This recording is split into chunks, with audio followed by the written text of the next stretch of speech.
ओम नमः शिवाय। दोस्तों आपका हमारे चैनल पर स्वागत है।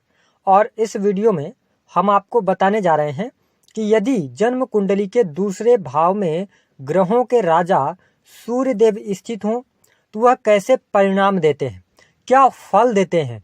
आपकी राशि कोई भी हो सकती है, आप किसी भी लग्न के जातक हो सकते हैं, मेष राशि से लेकर और मीन लग्न तक कोई भी आपका लग्न हो सकता है। लेकिन यदि आपके द्वितीय भाव में सूर्य देव स्थित हैं तो वह कौन सी 7 बातें हैं जो आपके जीवन में जीवन भर रहेंगी, आप उनको बदल नहीं पाएंगे। साथ ही बताएंगे कि यदि द्वितीय भाव में सूर्य देव स्थित हैं तो आपको किन 3 बातों का ख्याल रखना चाहिए जिससे कि आप जीवन में सफलता को प्राप्त कर सकें और सूर्य देव के शुभ परिणाम प्राप्त कर सकें। एक चीज और हम आपको बता दे रहे हैं कि ये बातें किताबी नहीं होंगी, आप ही लोगों की पत्रिका देखते हैं, हम अपने अनुभव के आधार पर बता रहे हैं। ध्यान रखें कि अगर सूर्य नीच राशि का भी हुआ, तुला राशि का भी हुआ तो आपको कैसे परिणाम प्राप्त होंगे, इसको भी ध्यान में रखकर चलिएगा। देखिए, सबसे पहली बात कि जिन जातकों के या जन्म कुंडली के दूसरे भाव में यदि सूर्य देव स्थित हैं तो ऐसे जातक शारीरिक रूप से बहुत हष्ट-पुष्ट नहीं होते, शारीरिक रूप से थोड़ा दुबले पतले होते हैं। और इनका जन्म प्रायः देखने को ये मिलता है कि 4 बजे से लेकर और 6 से 6:30 के बीच में प्रातः काल होता है। हम ये कह सकते हैं कि ज्यादातर 4 से 5 के बीच यानी कि ब्रह्म मुहूर्त में होता है। तो आप देखेंगे, आप देख लीजिए कि ऐसे जातकों के जिनके सेकंड हाउस में सूर्य है तो इनका जन्म इसी टाइम पर ज्यादातर देखने को मिला है। बात करते दूसरी स्थिति, जन्म कुंडली में यदि सूर्य दूसरे भाव में स्थित हैं तो हमने यह अनुभव में पाया है कि ऐसे जातक की शिक्षा बहुत अच्छी ना हो फिर भी जातक मल्टी टैलेंटेड होता है। यानी कि ऐसे जातकों में हर प्रकार की सिचुएशन को हैंडल करना, हर प्रकार की नॉलेज उनके पास अवश्य यहाँ पर बैठकर सूर्यदेव देते हैं। बात करते हैं कि यदि लग्न में सूर्य देव स्थित होंगे तो ऐसे जातक की जो वाणी होती है बहुत ही प्रभावशाली होती है। ऐसे जातकों की जो आदत होती है ना, तेजी से बोलना ये पसंद करते हैं। यद्यपि कई बार तो लोगों को कहना भी पड़ता है कि आप आराम से बात कीजिए, ऐसी स्थिति इनमें होती है, इनके वाणी में बहुत तेज होता है। और सबसे इंपॉर्टेंट बात कि हमने यह पाया है कि जिनका सेकंड हाउस में सूर्य होता है, यद्यपि नीच राशि का ही क्यों ना बैठा हो, तुला राशि में ही, फिर भी जातक ज्यादातर माइंड वाले काम करता है।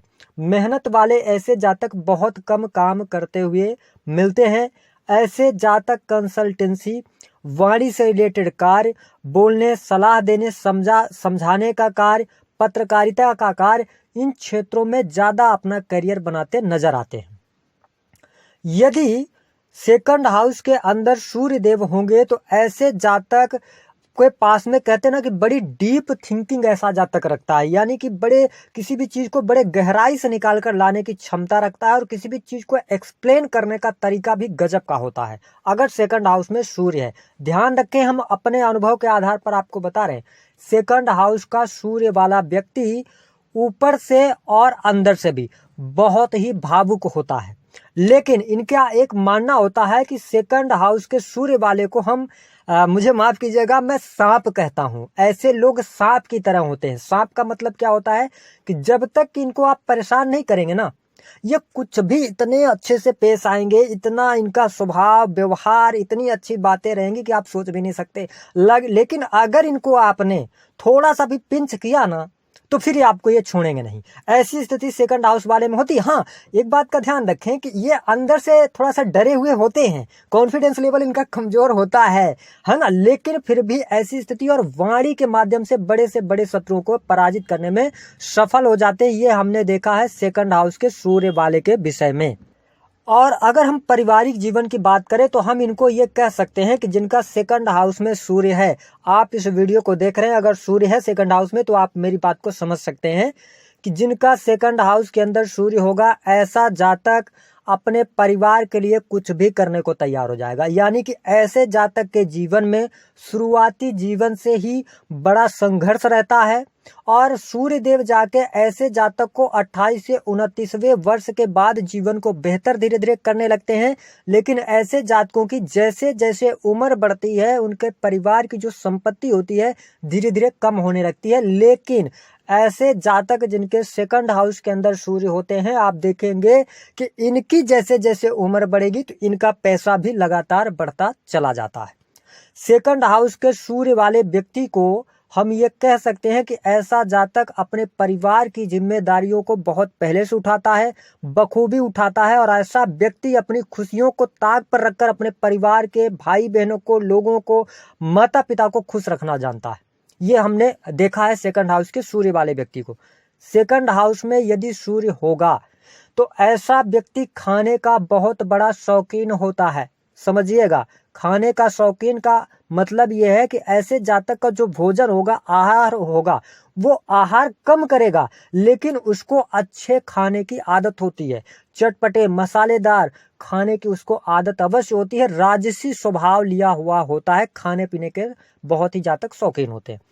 अगर सूर्य सेकंड हाउस के अंदर किसी का विद्यमान है, ऐसे में जातक का धन जो है ना नहीं रुकता है। और मैंने यह भी देखा है कि ऐसे जातकों को दैवीय शक्ति जरूर मदद करती है।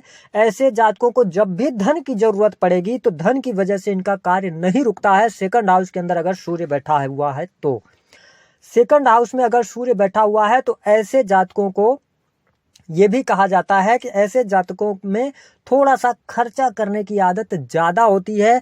अगर खर्चीला स्वभाव होता है जिसके कारण इनके बैंक बैलेंस बनाने में कई बार दिक्कतों का सामना करना पड़ता है। लेकिन अगर आपका द्वितीय भाव में सूर्य बैठा है तो हम आपको केवल एक ही रेमेडी देंगे कि आपका जो पैसा आता है, जो आपका सबसे ज्यादा भरोसेमंद व्यक्ति है आपके परिवार में, उसके पास में आप ट्रांसफर करें या आप फिक्स डिपॉजिट कराएं या अपने पैसों को किसी भी तरीके से बचा के जमीन में इन्वेस्ट करें तो आपके पास में अमीरी आनी निश्चित है।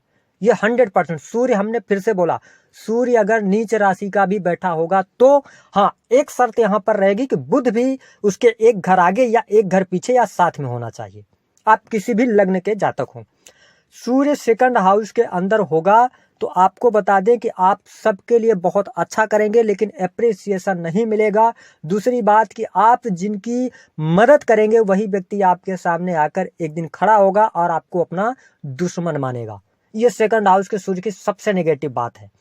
सेकंड हाउस का सूर्य हमने ये देखा है कि पति पत्नी के बीच में थोड़ा सा दिक्कतें महसूस कराता है, लेकिन ओवरऑल अगर हम देखें तो वैवाहिक जीवन भी इनका अच्छा खासा चल जाता है।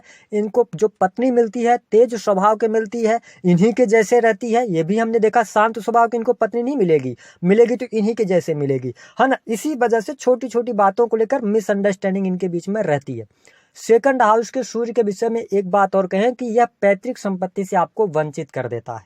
पैतृक संपत्ति बहुत कम मिलती है। साथ ही जिनका सूर्य सेकंड हाउस में होता है तो ऐसी भी संभावनाएं बनती है कि ऐसे जातक को बचपन से ही अपने पिता से दूर रहना पड़ता है। ध्यान रखें, पिता से दूर रहना पड़ता है और दूर रहकर यदि यह व्यक्ति अपना जीवन यापन करे तो दिन दोगुनी रात चौगुनी तरक्की करता है। अब हम बात करते हैं कि यदि आपका सेकंड हाउस के अंदर सूर्य है तो आपको किन बातों का ध्यान रखना चाहिए। देखिए, सेकंड हाउस में अगर सूर्य देव आपके बैठे हैं तो आपको ये मुख से संबंधित, गले से संबंधित और पेट से संबंधित कोई ना कोई रोग देंगे। डाइजेशन सिस्टम को ये खराब करते हैं। अगर सूर्य सेकंड हाउस के अंदर है तो ये आपको माइग्रेन की समस्या भी देते हैं। और सूर्य सेकंड हाउस के अंदर है तो हम आपको सिर्फ इतना कहेंगे कि आप अपना पैसा किसी भी व्यक्ति को मदद के रूप में ना दें, नहीं तो आपका पैसा लौटने में बड़ी मुश्किलों का सामना आपको करना पड़ेगा। इस बात को आप हमेशा याद रखिएगा। तीसरी बात कि अगर सूर्य आपका अगर सेकंड हाउस के अंदर है तो मेरी बात को मान लीजिएगा कि कलयुग चल रहा है और आप मदद करने से पीछे अब हटिए, क्योंकि आप दिल खोल कर मदद करते हैं और यहाँ तक कि आप अपना भी पैसा मदद करने के चक्कर में लगा देते हैं। तो इन 3 बातों का आप ख्याल रखिए। साथ ही अगर सूर्य, अब हम आपको बता दें कि ज्यादातर प्रभाव कौन सी राशियों में देखने को मिलेगा, जो कि श्रवण कुमार होते हैं, माता पिता के जबरदस्त भक्त होते हैं, परिवार के जबरदस्त भक्त होते हैं। वह कौन सी राशि के लोग होते हैं, कौन सी लग्न होती है? सबसे पहली लग्न आप देखेंगे मेष लग्न, दूसरा जो लग्न देखेंगे वो कन्या लग्न, तीसरा जो आप लग्न देखेंगे वो धनु लग्न और चौथा जो लग्न होगा वो मीन लग्न। ये 4 लग्न अगर आपके हैं ना तो और जबरदस्त फायदे आपको मिलेंगे। तो दी गई जानकारी पसंद आई है तो वीडियो को लाइक करें, चैनल को सब्सक्राइब करें, जितना हो सके शेयर करना ना भूलें।